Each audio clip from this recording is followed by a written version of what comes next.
வயசு கம்மியாக இருந்தாலும் பெத்த தாய் தப்பனுக்கு மேலே நான் உங்களை சரி பண்ணணும்னு நினைக்கிறேன். ஏன்னா ஒரு தாய் நம்ம பிள்ளை குடிக்கணும்னு நினைக்க மாட்டா, ஒரு தகப்பன் நம்ம பிள்ளை குடிக்கணும்னு நினைக்க மாட்டாங்க, கெட்டுப்போன்னு நினைக்க மாட்டாங்க. அதனால தான் ஒவ்வொரு மேடையிலையும் உங்களுக்கு தாயாவோ தகப்பனாவோ இருந்து இந்த மாதிரி வார்த்தைகள் எல்லாம் நான் பயன்படுத்துறேன். ஏன்னா இனி வர்ற காலம் நமக்கான காலம் அல்ல. நம்மளை அடிமைப்படுத்துறதுக்காண்டி ஒவ்வொரு ஊர்லயும் ஒவ்வொரு இடத்துலயும் அத்தனை வேலை நடந்துட்டு இருக்கு. இந்த சமுதாயத்தை, இந்த ஆண்ட சமுதாயத்தை, இந்த வீரமிக்க ஒரு பரம்பரையை எப்படியாவது அடிமைப்படுத்தி நம்ம பார்க்கணும்.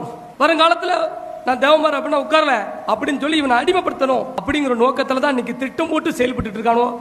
பல்வேறு காலத்துல நம்ம மன்னர்களையும் நம்முடைய முன்னோர்களையும் பார்த்தீங்கன்னா எல்லா சாதிக்கும் சாப்பாடு போட்டோம், கோயிலு கட்டணும், குளங்களை வெட்டி ஊருக்கெல்லாம் தண்ணி கொடுத்தோம்.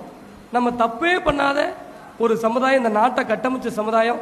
ஆனா என்ன காரணம் தெரியல, நம்ம சமுதாயத்தை எப்படியாவது ஒழிக்கணும். அதாவது கொலை வெறியில இருக்கான் இந்த சமுதாயத்தை. அப்படி என்னன்னே தெரியல. அப்படி நம்ம ஒரு தவறு பண்ணலையே.